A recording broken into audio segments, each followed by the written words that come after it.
Okay. Ready? Yep. Sashi puki jukshin metotram Rirabling yende gempari Sange shingdu mikte urwargi Rokunamda shingla shoparsho Iram guru radha mandarakam niriyatayami Sange shirang soki chognamla Jangchu bardu dagni kyapsuchi Daki chunyem gipe sunamki Rola pinchur sange druparsho Sange shirang soki chognamla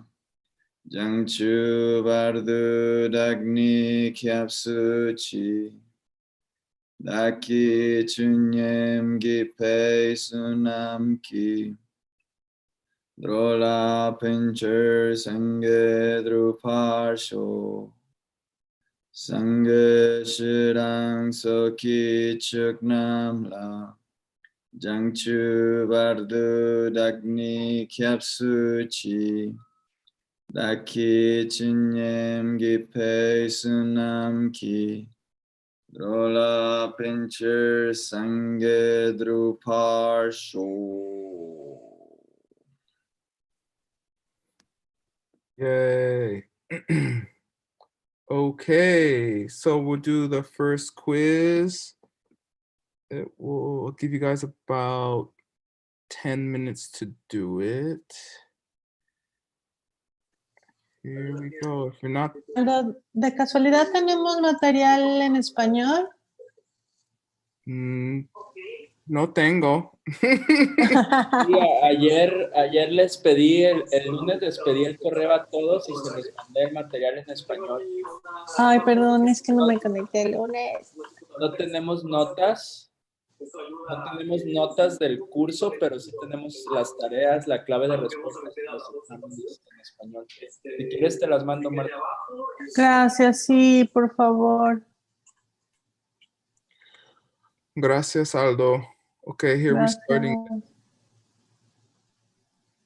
Aldo, if you send me the homeworks and quizzes in Spanish, I can display both of them at the same time for the class. Okay? I'll send them to you as well, Word. Okay, yeah. Here we go.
Okay. Acabimos?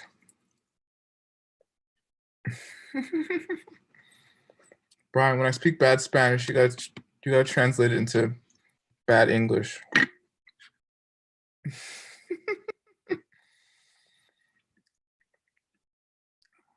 All right. Thank you again for Brian translating. Okay, class 2, here we go.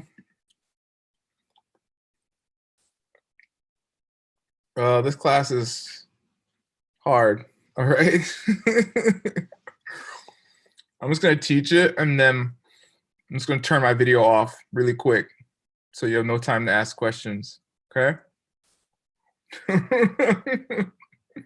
No, I'm joking. I think there'll be some time at the end. Okay, let me see now. Okay, so now, as I discussed in last class, at least somewhat, we have the Bodhisattva's question. Who's the Bodhisattva? What's his name?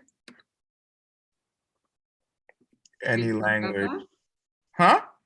Jetson Kappa. Paramarta Samangana o algo así. Yeah, Paramartha Samugata. Jason Kappa is commenting on the book. But thank you.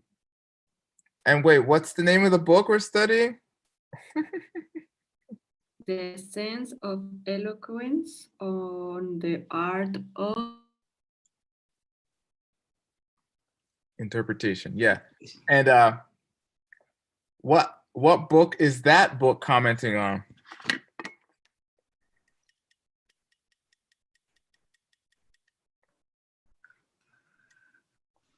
Okay, you gotta know.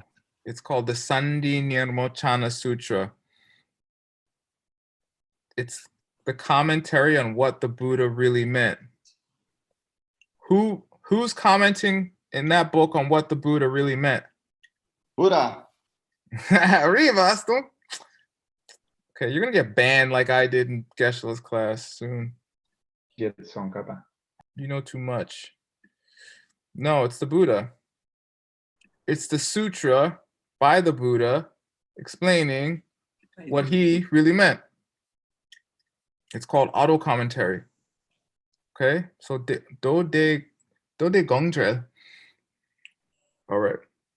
I'm just making sure you know the basics here.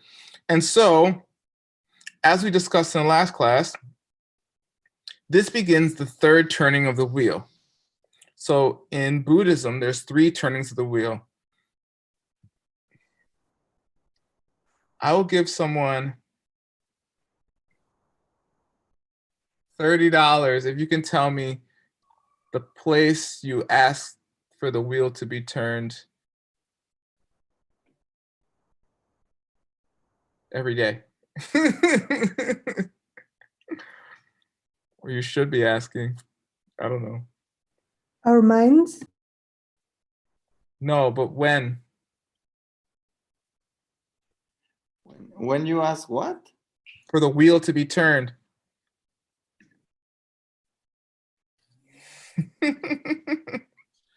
When we're really sure that we see a husband in the kitchen that's self-existent. No. This is what you request in the preliminaries before you meditate. You ask that the wheel is turned, that you get the teachings. It's in the preliminaries to every meditation session. Anyway, that's the thing. So it's the same.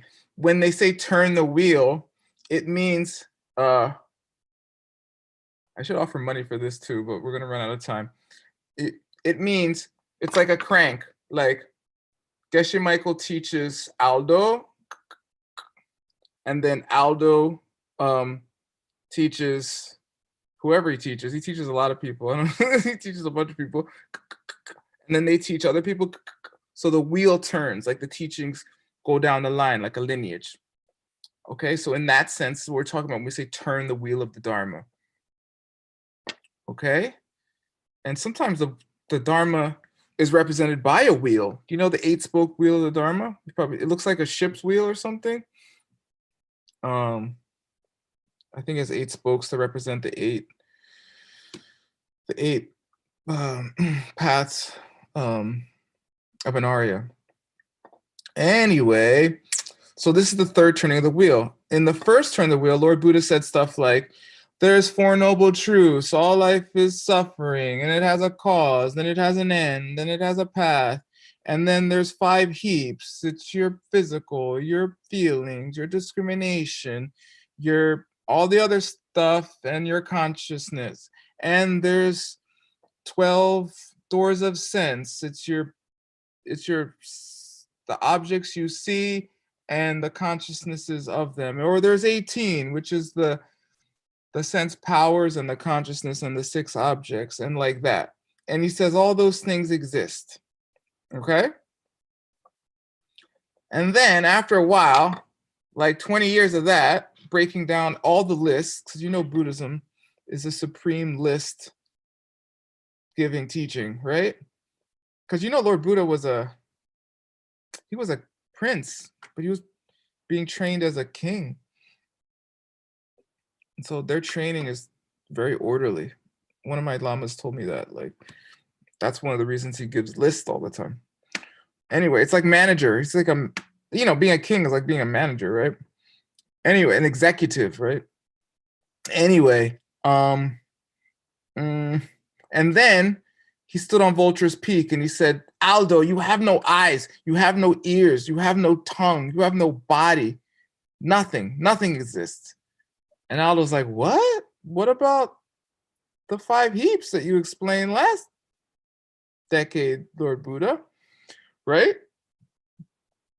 So he explained that for 20 odd years about, and then one day, this bodhisattva came up to him, Dundam Yang Dak Pak in Tibetan, Paramartha Samudgata in Sanskrit, and he said, hey, Lord Buddha, I got a question.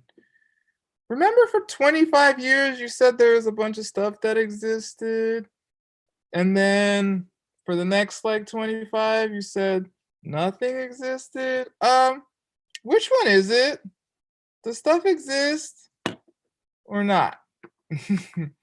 And so this is the 7th chapter of the book called What the Buddha Really Meant.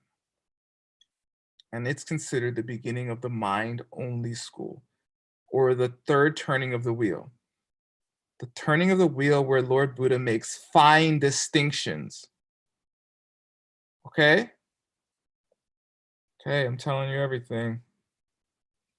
Okay, and so this is Lord Buddha's answer. We didn't get the answer last class. We just told you there was a question, right? Now we're going to do the answer. Prepared to be confused. Okay, so now we are not in the middle way school anymore. Okay, in English we say we're not in Kansas anymore. Okay, we are now in the mind-only school. So you have to put on your mind-only school hat. That's what they say in the monastery. And you close the door to the middle way. You say, no more middle way. For now, you are mind-only school scholar. So when we say, what do we believe? You want to give me the mind-only school answer. Okay?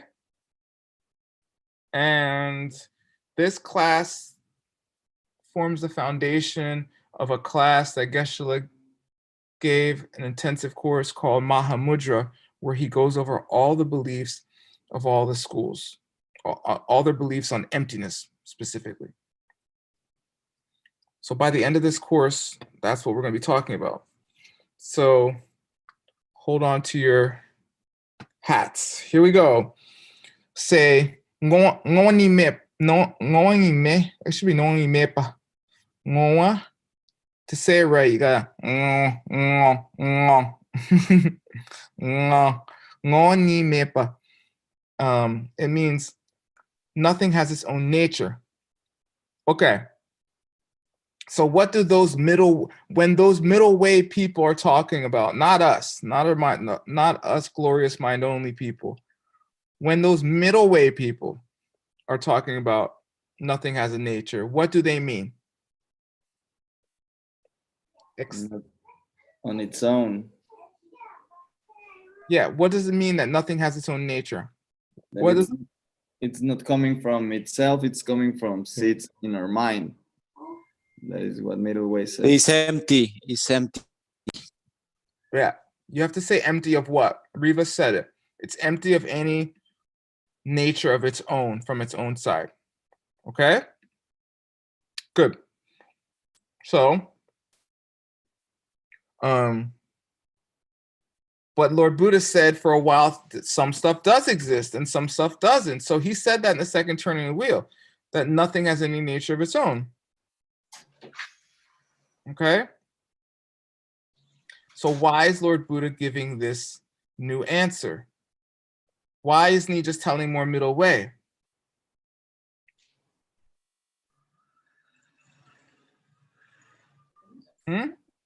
Maybe because people start believing that anything exists and they went like to the other extreme. Santa Claus.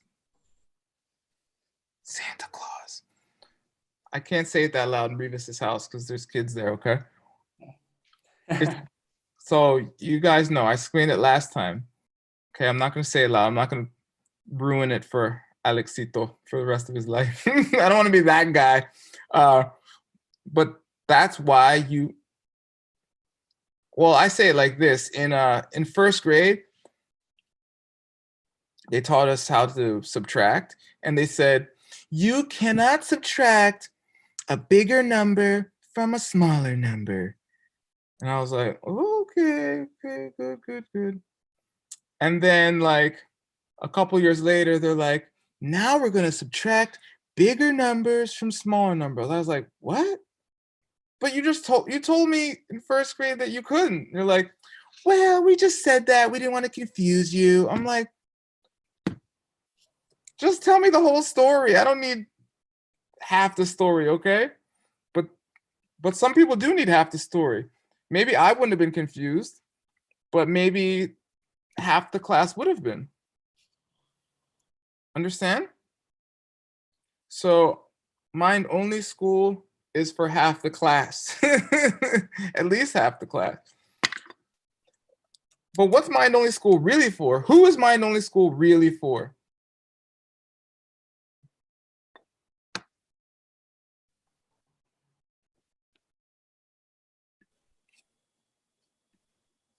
You.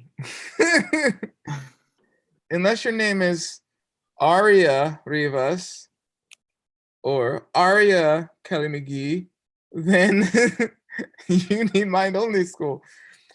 What I'm saying is, or Buddhas are Arias, by the way, though. If what I'm saying is you think mind only all day, okay? And I'll show you how in this class, but you want to be middle way, you're struggling to be middle way, you try to think about the pen, you're working hard to see your yelling boss or your grumpy husband or, you know, the pollution in your city as coming from you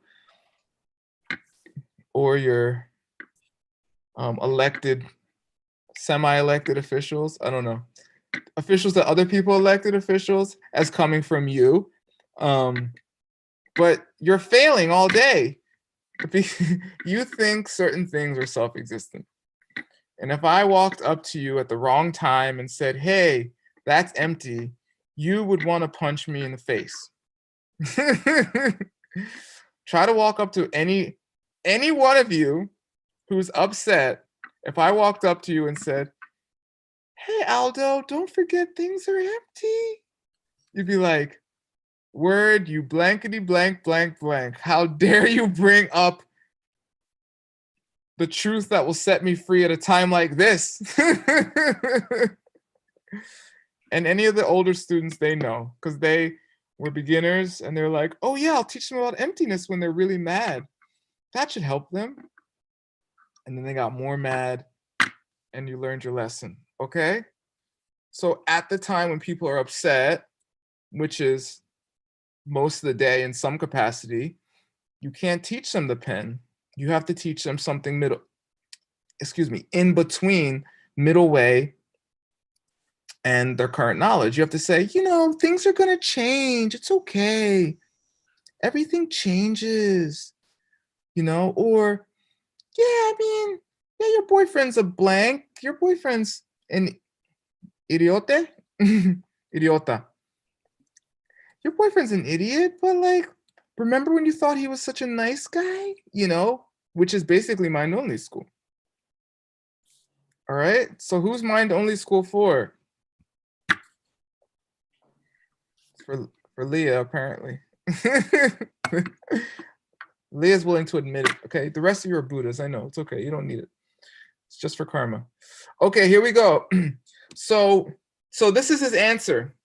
So Dundan Yang Dakpak says, hey, Lord Buddha, I don't get it.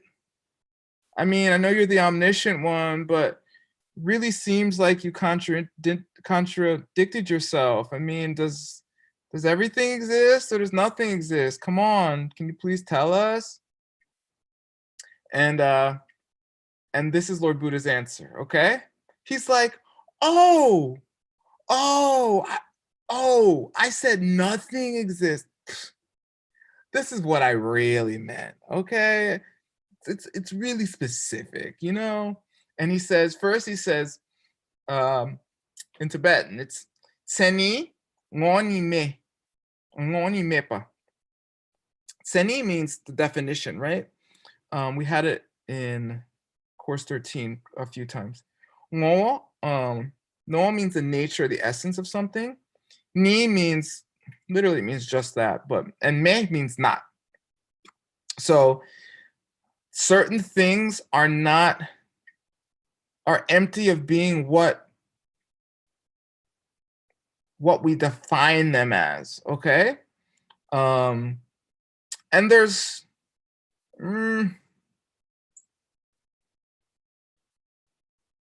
so the example Geshe gives here is about fire to begin. He says, if you say fire is hot by definition, it doesn't mean that the definition of fire is to be hot. It means that the very nature of fire is to be hot. So in English, we say by definition, meaning its very nature, not its definition, okay? It's slightly different. Although the word is the same in Tibetan, just like English. Definitive, definition, definitively, all are both the same in both languages. Okay, so this is going into the subject called kuntak, okay? So if you remember 3 Tibetan words in the mind-only school from this class, this is one of them, okay? So this is called tsenitsum. The tsenitsum are the 3 characteristics of the mind-only school. So the mind-only school has 2 great subjects. The 3 characteristics, which we're going to go over today, and the 2 extra consciousnesses, kunshi and nyunyi. So the subject of this class is about the 3 characteristics. If you want to know about the 2 extra consciousnesses, you would read my book as I'm translating it, called Idang Kunshi Kawe Nye, which it means the difficult points concerning Kunshi and Nyunyi. And that's a whole other story, okay? But someone might ask, what about Kunshi? How come I'm not talking about Kunshi and Nyunyi in this class? Word? I thought that's what mind-only school was about. It is, but it's considered a separate subject, and Jason Copper wrote 2 major works, 1 for each, on the mind-only school. All right, so kuntak. Kun literally means all, and tak means, there's a whole debate about it. You don't care though. Tak here means like something you just think of, right? Meaning, so, and there's, and there's 2 type of kuntaks too, okay? Sorry. Course 15. So kuntak can be something completely made up, like an imaginary thing. In Buddhism, there's 2 famous examples of an imaginary thing. It's one of them we used in the debate class quite a bit, called Ribung Ra. What's Ribung Ra? Rabbit with horns. Oh, wow. I was just about to offer money. Thanks for saving me, Aldo. Yeah, exactly. A rabbit's horns. Perfect, Aldo. And then what? And then the other example is what they call sky flower. And a sky flower means like a flower that would appear in air, and it grows and it needs no water, no sunlight, no nothing. It has no reason to be there, but it's there anyway. Meaning nothing like that exists. Okay?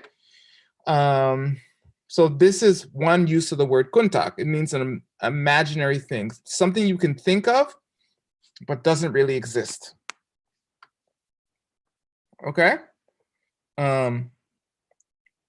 That's not the major kuntak that is talked about in our book. So here we go. The kuntak that's talked about in our book is basically something that is merely labeled as something. Meaning, like, Aldo's name is Aldo, obviously, and his brother's name is Alfonso, right? So, but it could have been the opposite, right? They could have been like, with Alfonso, they could have said, okay, you're Aldo. And with Aldo, they could have been, you're Alfonso, right? It's not like his name being Aldo is somehow connected with his nature. So that's called kuntak. And Geshe-la throughout the course uses he uses a Tibetan name called Tashi, because that's the name his teacher uses. But we're going to use Aldo, or we'll use Fulano, Fulanito, like Joe Schmo, right? Okay. So meaning a child does not necessarily deserve their name outside the fact that you call them that name. So their name is merely a construct. It's placed upon them. All right. So those are two types of kuntak, and kuntak is the first of the three characteristics of the mind-only school. That will be like emptiness flavor number 4. That is exactly what it is. Yep. But Aldo, don't bring that up. That's like 3 classes from now. No, it's fine. You can bring it up. Yeah, that is emptiness flavor number 4. Something that's merely labeled. All right, cool. So now we move on to so that's Lord Buddha's answer. He's like, no. When I said that nothing has any nature of its own, I mean nothing has a nature of its own by definition, by like how you call it. That's all I meant, man. Like Aldo's not Aldo. I mean, Aldo could be Jose or Ernesto, Esteban. It could be anybody, right? Right? Okay. Remember, you give these teachings so people don't freak out. And I've taught people emptiness and they've freaked out. Okay? Not on purpose. So I didn't break my Bodhisattva vow. But maybe I should have been more careful, waited longer to teach them. Sometimes you misread people. Okay? And so that's the first way that things have no nature. The second way in the mind-only school that things have no nature is kewa ngongi mepa. Kewa is very, very famous in Buddhism. We see it in the Wheel of Life. It's the 11th link. It means birth or something as well. a form of it is in Jang Chub Sem Ge. What's that mean? Bodhicitta. Yeah, exactly. The K in that means to develop, or to develop the sem, the mind, or the wish for Jang Chub, for Buddhahood, right? Which is to get to Buddhahood for the sake of all beings. Okay, so in this case, so Kewang y Mepa. So there's things that are kuntak. There's things that, yeah, of course, Aldo would have the same mind even if we called him Esteban, right? He would be the same kind of dude. He would just have a different name. That's all. There's an Aldo, or there's a being, there's a guy out there, you know, and we just call him this name. He does not have that name definitively, right? And then, but then there's things that are kewango ni mepa, or have no nature of how they grow. In this case, grow means how they are caused. Okay, so I mean so these things have no nature beyond how they are caused.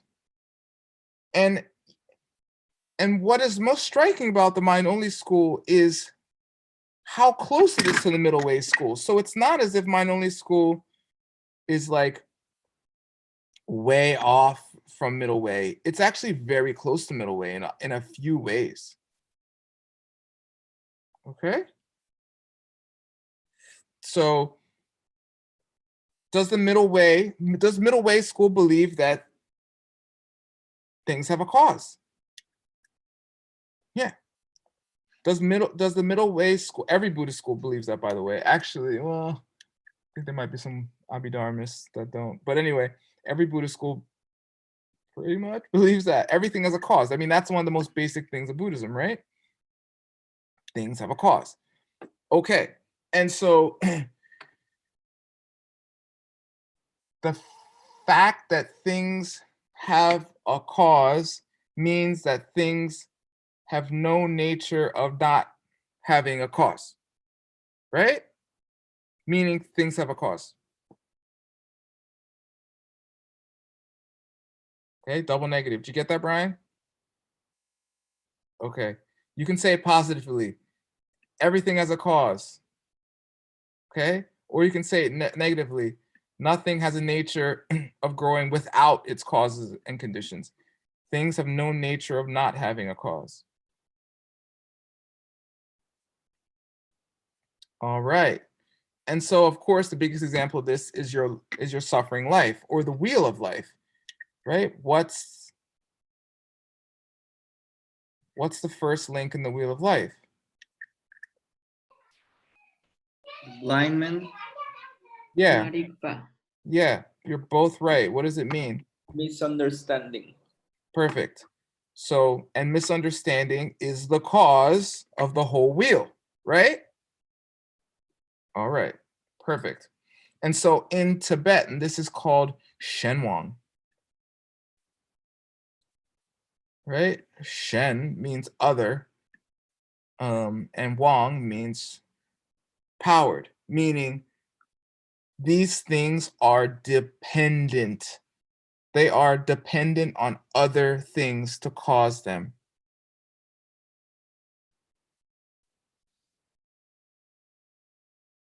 All right. For example, your aging and death are at the mercy of your ignorance, right? The wheel of life. The first link is ignorance or misunderstanding.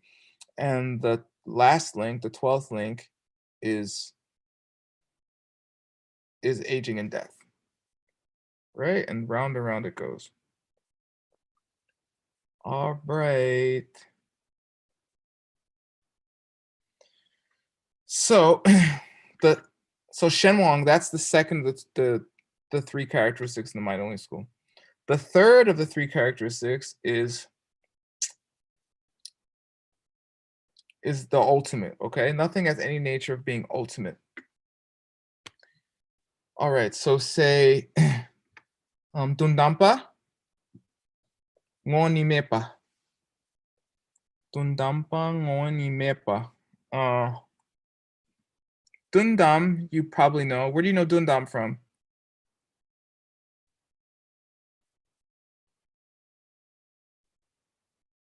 Dundam Denpa. What does that mean? I think ultimate reality. Yes, exactly. Perfect.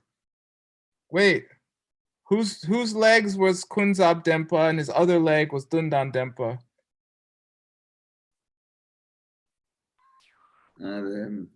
Yamari. Yay! Very good. Rivas is your official representative now, okay? All right. Yeah, so what does this mean? How do things have a nature of not being ultimate? So constructs or kuntaks are not ultimate because they are just imaginary things. They don't have any existence from their own side, right? Aldo has no nature of being Aldo from his own side. It's just a label, just a construct. And then Shenwang, things, dependent things aren't ultimate because when you're looking at a thing, you're not perceiving a thing of its own accord. You're perceiving a thing that is dependent upon causes, right? So in the mind only school, this is called Jungjup. Jung means like totally or completely or all, something like that. And then drup means to exist or be or prove or something like that. We have it in Takma Drup, right? It doesn't prove what you're saying. Yeah, so this is called total existence or totality. It's actually short for something. Maybe I'll lose some people, but I'll explain it. Yongsudrupa means the outcome of the equation or something, like the total. So this is the mind only school's term for emptiness. Literally, Yongdrup means everything exists, and it means that the minute an object exists, it's 100% empty. So things are totally, their total existence is empty. Okay, so that's the third of the three, Yongdrup. So Kuntak, Shenwang, Yongdrup. So if Geshe Michael, if you should see Geshe Michael, I don't know, next month in the Medicine Buddha course or something, and he's like, hey, I heard you're studying with Word. You're like, yes, Geshe, I'm studying with Word. What are you studying? Okay, what did you study? You're gonna say, oh, Kuntak, Shenwang, and Yungdrup. He's gonna say, oh my God, that's hard. What book is that? And you're gonna say, Changye Lekshe Ningpo, The Essence of Eloquence in the Art of Interpretation by Jason Kappa. Okay. Here we go. We're going deeper. Just when you didn't want to. Too bad. Okay, existing by definition. Orangi seniki drupa. Orangi itself, nature itself, it's seniki drupa, exists by definition. So this means it has some nature existing from its own side through some unique way of being. Or in the negative way, you could say it's not just made up from your mind. So according to the mind only school, constructs, kuntaks, do not exist by definition because they're just made up with your mind. So they don't have a definitive nature of their own. Okay? But dependent things, shenwangs. Okay, so this is where the mind-only school, middle way diverge, right? Because even with constructs are actually starting to go towards the idea of like Drachi and Dunchi, like the Chicheda. Like there's an image in your mind and you can place it on something, right? It's in between. It's on the way to middle way schools, okay? But dependent things do exist by definition because they aren't just imagined. They are coming from their own side through a unique nature of their own. Further, because they come from other things, they don't have a nature of growing without their causes and conditions. So their kewa, ngoni mepa, meaning they don't have any nature of growing from their own side, but they do exist by definition, according to mind-only school. Okay, don't worry, we're gonna keep explaining. Emptiness does exist by definition because it's something that you just make up with your, because it's not something that you just make up with your mind. Every object has emptiness, and emptiness has its own nature from its own side. Uh-oh. I know you middle way people are freaking out right now. It's okay. According to the middle way school, dependent things like a pen don't exist by definition because when you eliminate the name and thought, this is called, if you care, Ming De Shak Tam in Tibetan. Only established through terms and ideas. Terms meaning like the word pen, and ideas meaning like the image, okay? So it's actually verbalization and ideification in English, for a fancy word that's gonna hurt Brian's head, okay? En español, ideification? Ideification? Probably. Okay, cool. Sorry, this is a technical class. Welcome. Okay, so middle way, so that pen is forced on you by your past karma. There is no pen there. This is why a dog sees it as a chewable object. Nothing exists by definition according to the middle way school. Nothing. It means that your aging and death are only projection and therefore can be changed. Okay, but in the mind-only school, emptiness and dependent things, shenwangs, Yungdrup and shenwang, do exist by definition. Okay? Okay. Any questions before I keep digging this hole deeper?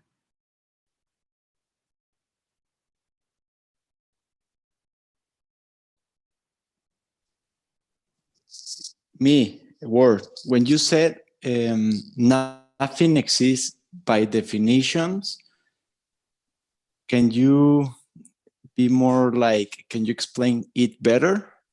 Like with more details? For middle way or mind-only school?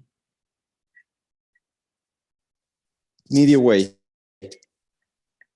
That's just a pen. And my only? Mind-only school says the name you give certain objects means that the name itself is a construct that doesn't exist, that has no other existence except the fact that you just made it up, like Aldo or Victor or Alex Rivas. That's all.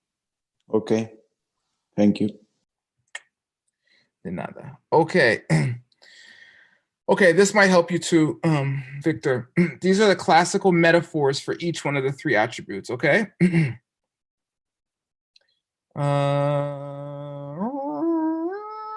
Okay, so emptiness is just like empty space. Yungjuk namka tangtra. because it is an absence of something, a physical obstruction. So emptiness and empty space are often used compared metaphorically because they're both absences. Emptiness is also an absence of something, a self-existent thing. Empty space means the place in which something is located, which is free of having a physical obstruction. They're both examples of unchanging things. So basically, emptiness in the mind-only school is the absence of a, well, emptiness in the middle way school is an absence of something that has any nature of its own, right? And emptiness in the mind-only school is an absence of a thing that could exist by definition,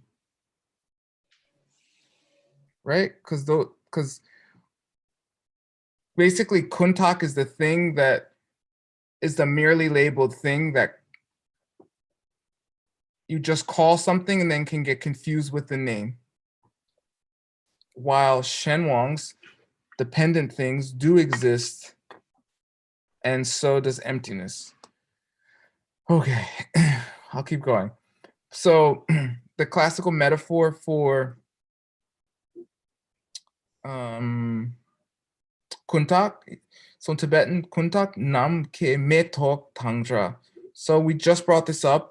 Constructs are just like a flower that grows in midair, in the sense that because they are just imaginary things that are made up by our mind. The objects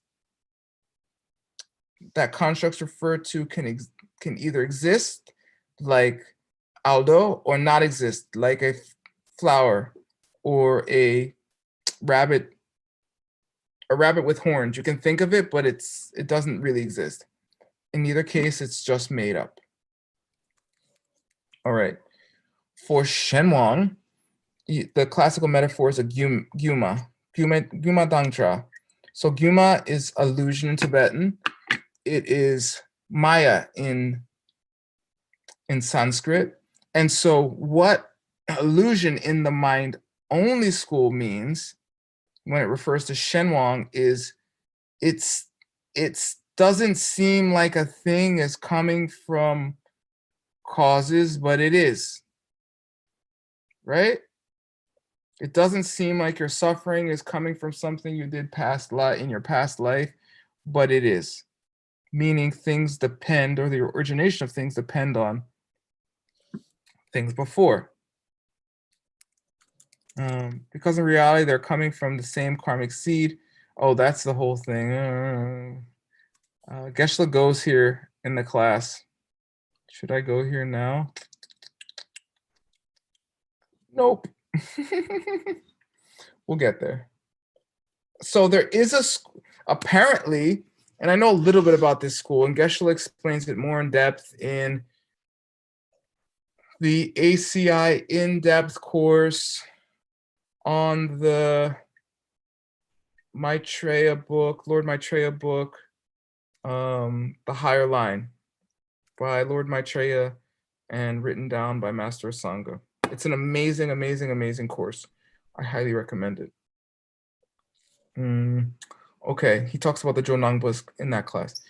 So a viewpoint proposed by the Jonangpas and his followers in Tibet held these two contradictory beliefs. They believed that Lord Buddha was speaking literally when he spoke the third turning of the wheel, and that emptiness is a positive thing. Why can't emptiness be a positive thing? Anybody?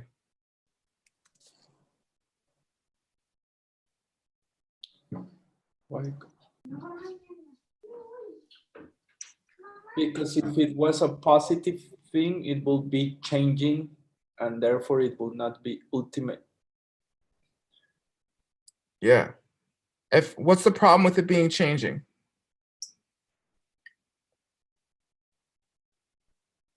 It doesn't last. Yeah, but if it's changing, what does that mean for your projections?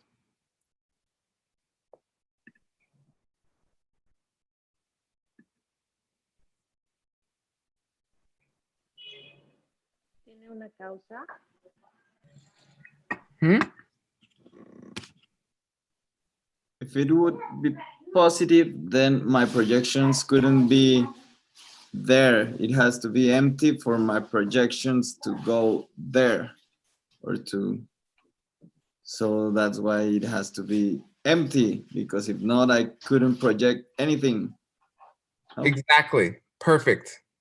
Exactly. So it has to be a negative thing. And so Jason Kappa said that Jonangpos must be mistaken, because how could emptiness be a positive thing if in the third turning of the wheel, Lord Buddha compares it to empty space, which is an unchanging negation of something. So it could never be a positive thing. Okay. I don't think that's on the homework, but Geshe did mention it in the class. The summary of the three turnings of the wheel. I did that already. So this is called the Lekbar Chewa Kilnkor. Kilnkor means wheel. It also means, it's also a Tibetan word for mandala, actually. Chewa means to divide or break up or make distinctions. And Lekbar means well done. It's in the name of our book, Lekshe Ningpo, or Lexo, well done. So this is the third turning of the wheel. The first turning of the wheel is defined by talking about how things exist. All the, the five heaps, the four noble truths, etc. The second turning of the wheel is talking about how things don't exist at all. And the most famous text from that era can be the Heart Sutra or the Diamond Cutter Sutra, which are still very confusing. If you ask a non-Geshe Michael student about those books, you hear all kinds of stuff, okay? But I've never heard anyone else really that I can recall talk about those books in as clear terms and practical terms as how Geshe Michael describes them. Okay. Oh yeah, let me just say this. Each turn of the wheel isn't necessarily like Lord Buddha didn't go on for 20 years and then stop teaching all that other stuff, and then 20 years and then stop teaching about, emptiness, and then 20 more years and just teach mind only school. There is overlap. So there's books that are considered second turning of the wheel that happened earlier or later, during or after this Bodhisattva's question, and so forth. Just so you know, they are roughly distinguished through time, but they're more actually distinguished by what he's teaching. Okay, just so you know. All right.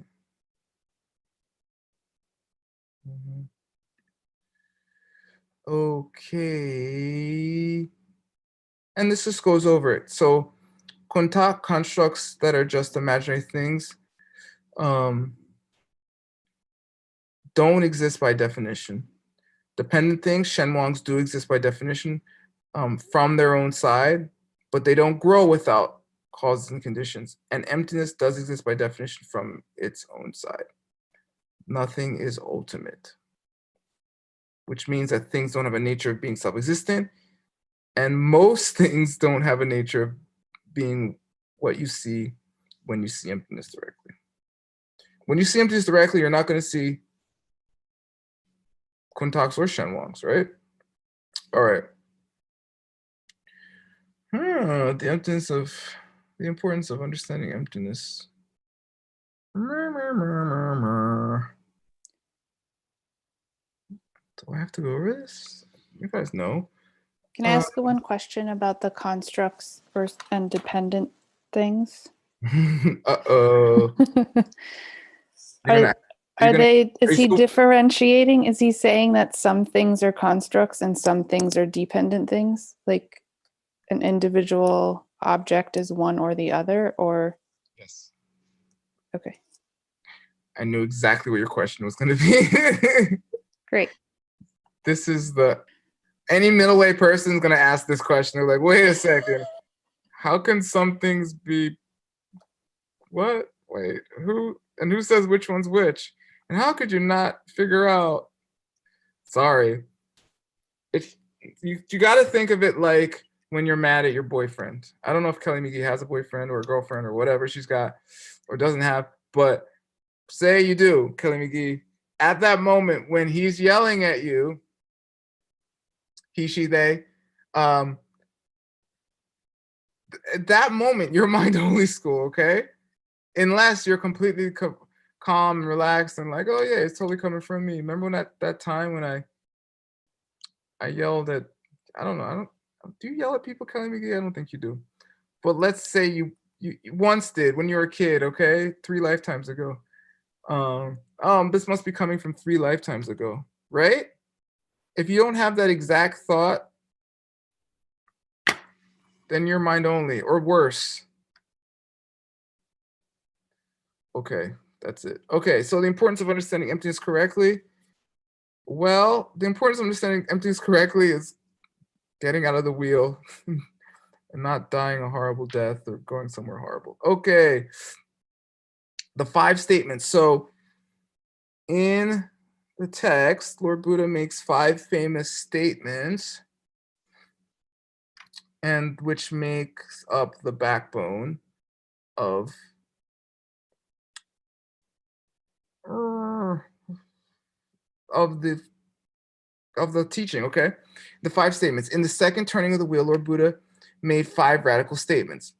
Firstly, he said nothing has any nature of its own.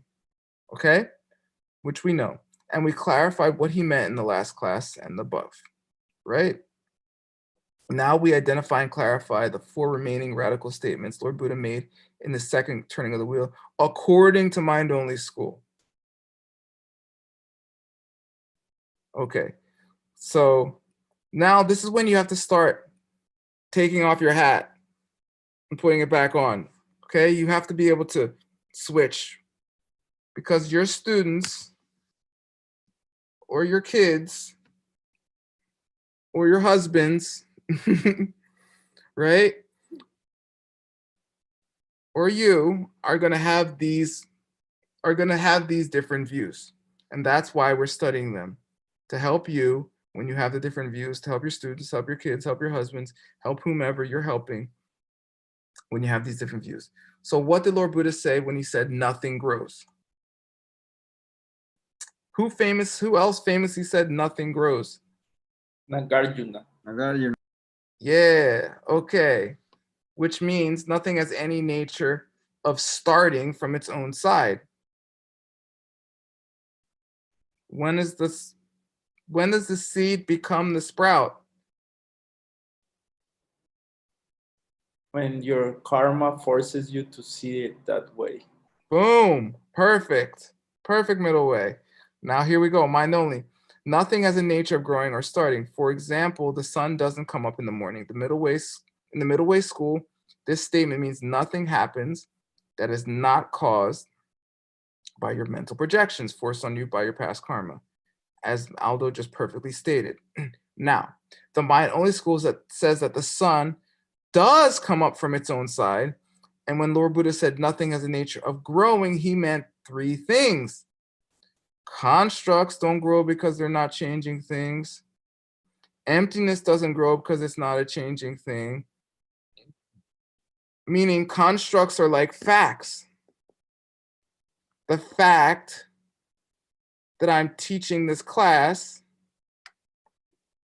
will always be a fact. Did Word teach the class? Yeah, in fact, he did. Period. Unchanging as a fact, right? How the teaching will change, but the fact that I am teaching will not. Okay? So emptiness doesn't grow because it's not a changing thing, because it's an absence. And Lord Buddha didn't mention dependent things here because they grow. and they even grow by definition, not merely as a projection. Okay, Kelly McGee? And don't ask me for a list of the things that are constructs and the things that are dependent. I don't know. Oh my God. Okay, now, makakba, right?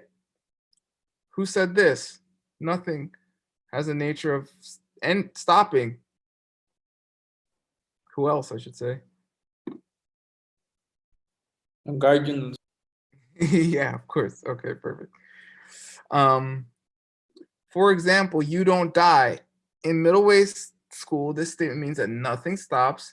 That is not a mental projection forced on you by your past karma. Okay? Remember, that's all middle way school is saying. Karma, emptiness. Okay? And if you want to become a Buddha, bodhicitta. That's it. That's the whole teaching. Everything else is icing. This means that it's possible to stop your own death because it's only a mental projection and it doesn't have its own reality on its own. Okay, that's middle way, mind only. To the mind only school, this statement means a construct doesn't end because they are just imaginary, or emptiness doesn't wear out. This is Yongdrup, right? Kuntaks don't end because they're just imaginary things, right? Aldo, the Aldo, which we call Aldo, doesn't stop being Aldo due to the fact, to any other fact than if we were to not see him as Aldo anymore, because he's imaginary as Aldo. And emptiness also doesn't wear out. It doesn't change because it's unchanging, but it can blink out. And then Lord Buddha didn't mention changing things because they do end, and they end by definition because their causes stop, and it's not just your projection. Okay. I'll keep going. How much more we got? Oh, we didn't start class 3. Did I move into class 3? Oh no. Oh, this is class 3. Oy vey. He does mention these things. Perfect. Stay tuned for next week, next class, for the rest of that. Sorry, that was class 3. Okay, here we go. Now we're going to do the homework. He does mention that stuff, well, some of it anyway, in class 2. Wow, I'm relieved. Sorry, word, question? Question? Va. Mándeme.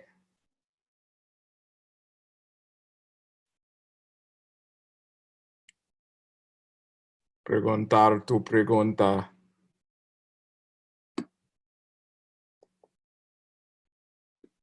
Ok. En la letra B, la ausencia de cualquier naturaleza de crecer. Ah, no, tienes que traducir. Yo te traduzco si quieres. Gracias, Alex.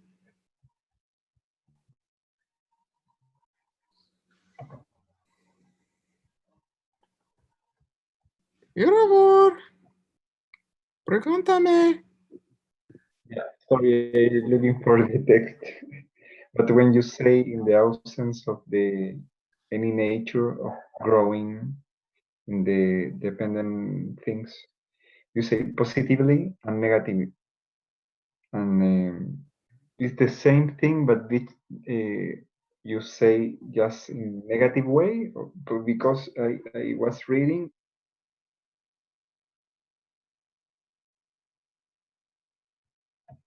And for me are different, like anything who grows have the nature of must. Irvor, I can't hear you. Just write your question. Write your question in the chat, please. Escribe. Okay. Yeah, we can't hear you. What? I'll check it in the chat in a second. Thank you. Okay, so here's the homework. Okay, this is your chance to do the homework. You can do it right now, as we're going over in class, which means you only have to study for your quiz. Don't wait to do your homework. Just do it now with us as a group. This whole class is for homework review. Do your homework now. Okay. In his answer to the Bodhisattva in the commentary on the true intent of the sutras, Lord Buddha states that he was referring to 3 different lacks of things when he said that no existing object at all had any nature of its own. Name these 3. Okay? A lack of any definitive nature, a lack of any nature of growing, and a lack of any nature of being ultimate. So all you have to remember is nature, growing, and ultimate. Okay? That's what we just went over. 2, name the famous 3 attributes which form the cornerstone of the beliefs of the mind-only school and which relate to the 3 different lacks of things mentioned in question 1. After naming them, describe them briefly. A, constructs. The creations of words or mental images through which we perceive the world. These creations can correspond to existing things or non-existing things. B. So that's contact. B. Dependent things, changing things which come from causes and conditions. C. Totality, meaning emptiness. The lack of a self-existence that applies to all objects, especially to dependent things. That's it. A particular non-existing form of constructs. Hold on.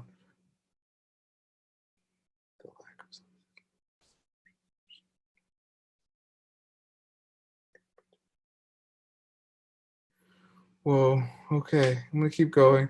3, constructs. Constructs are said to lack any definitive nature. Explain what it means in mind-only school when we say this, and then contrast it to what we mean in the middle way school when we say this. Okay. This is the crux of the whole class. A thing lacks, in mind only, a thing lacks any definitive nature when it is only a construct of names and terms, words and mental pictures, when it does not exist from its own side through some unique nature of its own. Of all the things taken in by the 3 attributes, the fact that things lack any definitive nature only applies to constructs. Those independent things and totality do exist by definition. Okay, so lack of any definitive nature refers to constructs. So this can be things that don't exist at all, like flowers in the sky or rabbits with horns. Or it can refer to people's names, which is just a name given to them, like Aldo or Rivas. Okay? Okay, but in the middle way, an object lacks any definitive nature when you look for it independent of its mental label or name, and it cannot find anything. No object in the universe has any definitive nature. That one you know. It's the pen thing. How many of these? Oh my God. Do you guys have a headache yet? Okay, I'm working on mine. Okay, 4. Brian does. I talk fast sometimes. 4, explain for each of these three attributes why it is that they can be described as the corresponding lack of a self-nature. Don't forget to keep on your mind only school hat. Okay, A, constructs don't have any definitive nature because they are only constructs of names and terms. They do not exist from their own side through some unique nature of their own. Okay. B, dependent things don't have any nature growing because they never grow by themselves, but rather by virtue of other factors. Pretty easy, right? C, totality is the lack of both dependent things, and totality itself is both the lack that both dependent things and totality itself has of being ultimate. Dependent things are not the thing being perceived by a direct perception of emptiness, and so you are not an unchanging ultimate. Totality is the precise lack of an ultimate in the sense of a self-nature, a lack of what emptiness denies. Constructs also have a lack of nature of being ultimate, but they're not delved into much here, since few people who understood them as imaginary would mistake them from ultimate. Meaning, all three of them lack a nature of being ultimate, but they don't talk about constructs in this sense much because everyone realizes, well, of course, sky flowers and Rebung, Raz, hare's horns aren't ultimate, but then they're going to wonder about dependent. They're going to wonder about shenwangs. They're going to wonder about things that are caused. Why aren't they ultimate? Why they're ultimate? Because they're caused by something else. So they couldn't be ultimate. And you wouldn't see a cause thing when you see emptiness directly. Okay. Okay.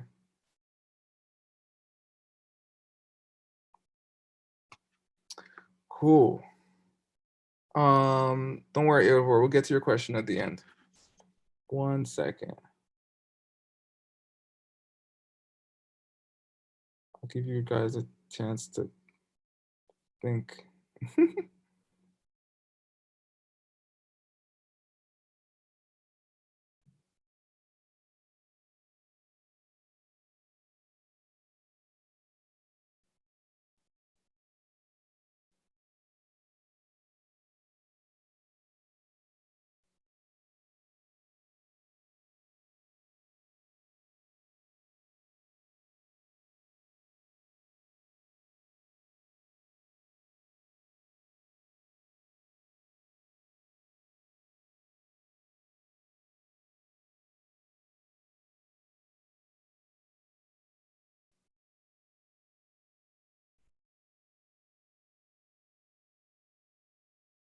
Okay.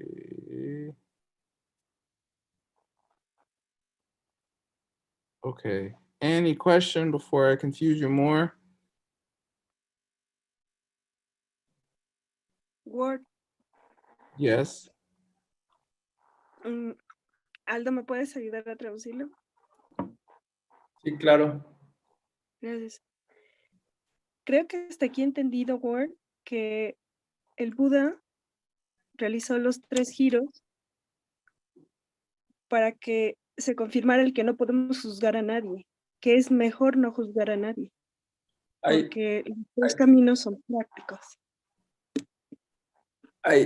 ¿Qué dijiste al final? Los 3 caminos son prácticos, o sea, son verdad. I think that the Buddha did the 3 turnings of the wheel so we could really get it that we should not judge anyone. Because the 3 paths, I think she's referring to the 3 turnings, are practical, meaning they're true. Meaning that they're what? That they're true, that they're real. Cuando te referías a los 3 caminos, ¿te referías a los 3 giros? Sí. Yeah, that's the question. That was a question? What's the question? Well, it's Comentario conclusivo. well, she said, I think that the point about the 3 turnings of the wheels is that we should understand that we shouldn't judge anyone, because the 3 turnings are practical, meaning they are real, they are true.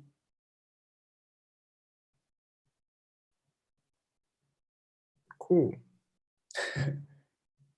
Yeah, I mean, yeah, don't judge anybody. Excellent. Okay, 5. Describe briefly Jason Kappa's refutation of the idea of the Jonangpa school of Tibet that changeless totality or emptiness is a self-standing positive. I didn't think this was going to be in a homework. It actually is. He says it is a complete contradiction to say that the wording of the sutra is to be taken completely literally, and at the same time say emptiness is not the simple exclusion of what we deny when we speak of no self. Okay, so emptiness cannot both be a positive thing and something that is unchanging. Okay, so you can't take it literally. Because Lord Buddha says in several ways that emptiness is a simple absence of something that does not exist. Okay.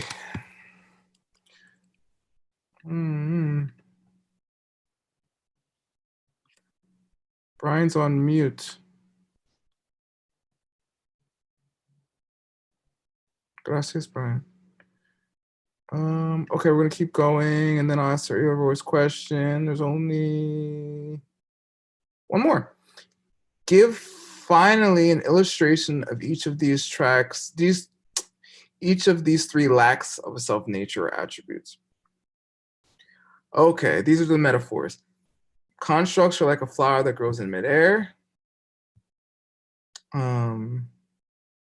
which doesn't exist, right? Something that's completely made up. And then dependent things are like a magic show. It doesn't appear to us that a pot and our perception of the pot are the same substance. I should explain this part now. In the sense of growing from the same karmic seed, but they are so, so there is a sense of an illusion. Okay, so in the mind, we're gonna go over this more later in the course, but in the mind only school, there's an understanding that your perception of a thing and the thing itself is coming from the same seed. So the cause of something and the cause of the fact that you're perceiving it comes from the same place. So in that way, things are an illusion. Okay, Aldo, you're supposed to ask a question now. Yeah. Go ahead. Go ahead. Yeah, well, like following the 6 flavors of emptiness. Yep. You can say that mind only has like 2 versions of emptiness, no? The fact that things are empty from not coming from the same seed, meaning the perceiver and the thing they perceive, it's empty from not coming from the same seed. Yeah. That will be one emptiness, and the other one, the one about the definitions, no, that we just saw. Yes. And then when they speak about the 6 flavors of emptiness, including those 2 of the mind only, they say that all of them include some self-existence. All of them include something coming from their own side, except the 6th one, that is the only correct one, that is higher Madhyamika Prasangika, no? So when you say that the things are absent from not coming from the same seed, the self-existence there would be that the country or place where the seed is coming is self-existent? Why did you have to use the word kunshi? Come on, Aldo. You're killing me.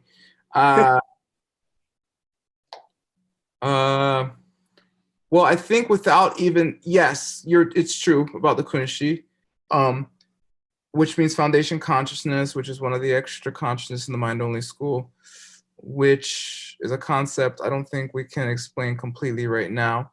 But what Aldo says is true. But I think without even talking about the kunshi, you're trying to say that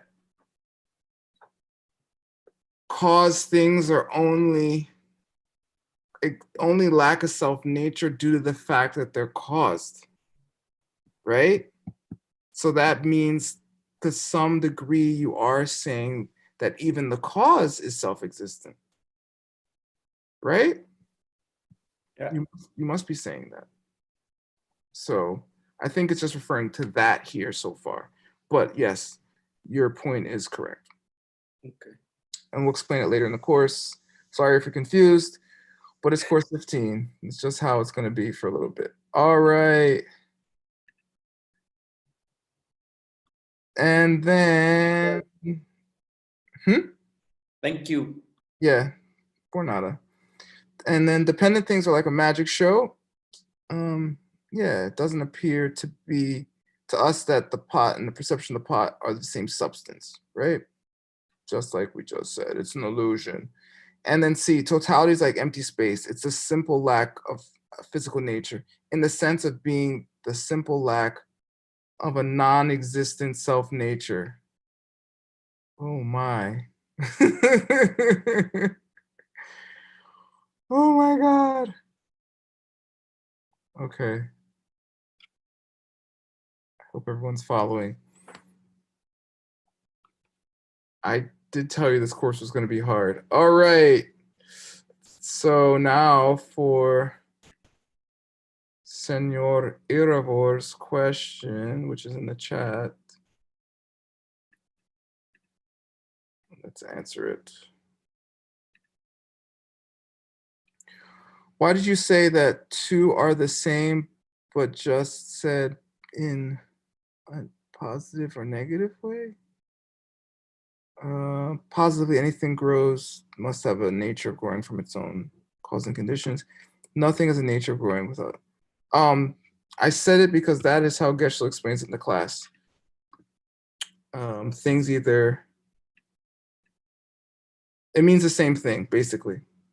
Nothing has no cause and everything has a cause. That is a Shenwan.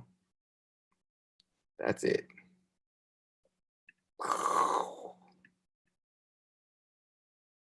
More questions. So I'll finish class early and eat my breakfast 10 minutes earlier. My dinner? Cena.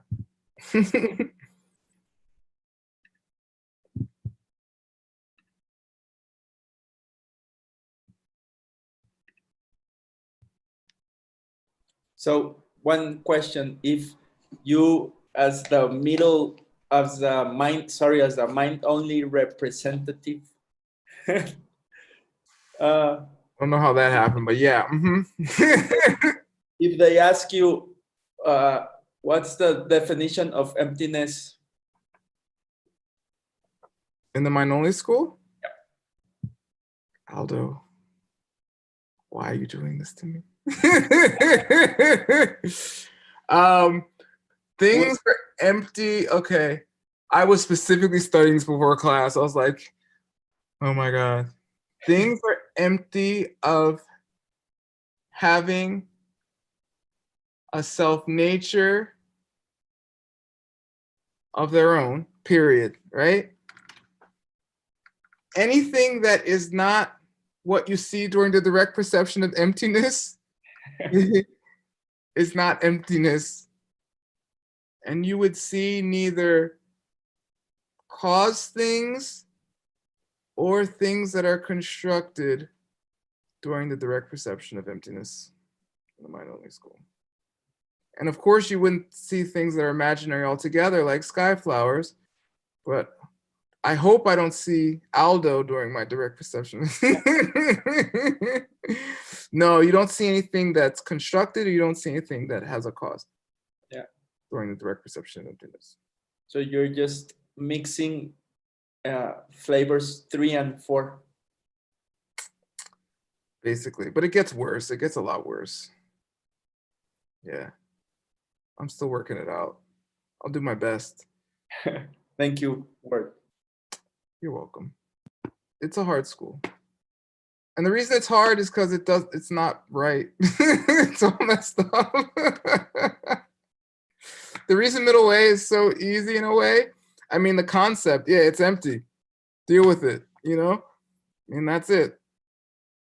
But this is all crazy because you're trying to convince somebody of something that's not quite true because they're not ready to accept the truth. Just like Tom Cruise said.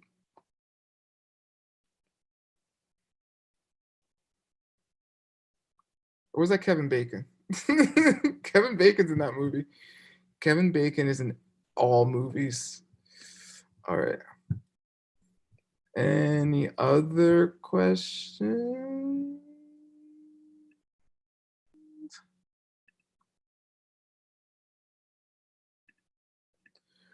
All right, you should listen to the recording. It's incredible. Geschler goes in more detail. Sorry, it's not in Spanish. Ask Brian and Rivas and Aldo to translate everything for you. Okay, I'm gonna end class. I hope you learned stuff. Who wants to do the mandala? Who did in the beginning? Kelly McGee, was that you? Who did it again? I already forget. Alex. Oh yeah, Rivas did it. How could I forget? Rivas. Yeah. Okay, here we go. Sashi puki metok tram Ravling shin ende yampari Sange shindu mikte ulwargi Rokunamda shinla suparsho Iram Guru Radna Mandala Niriyatayami Gewadi Kewokum Sunam Yeshe Toksokshin Sunam Yeshe Lejungwei Dampa Kuni Druparsho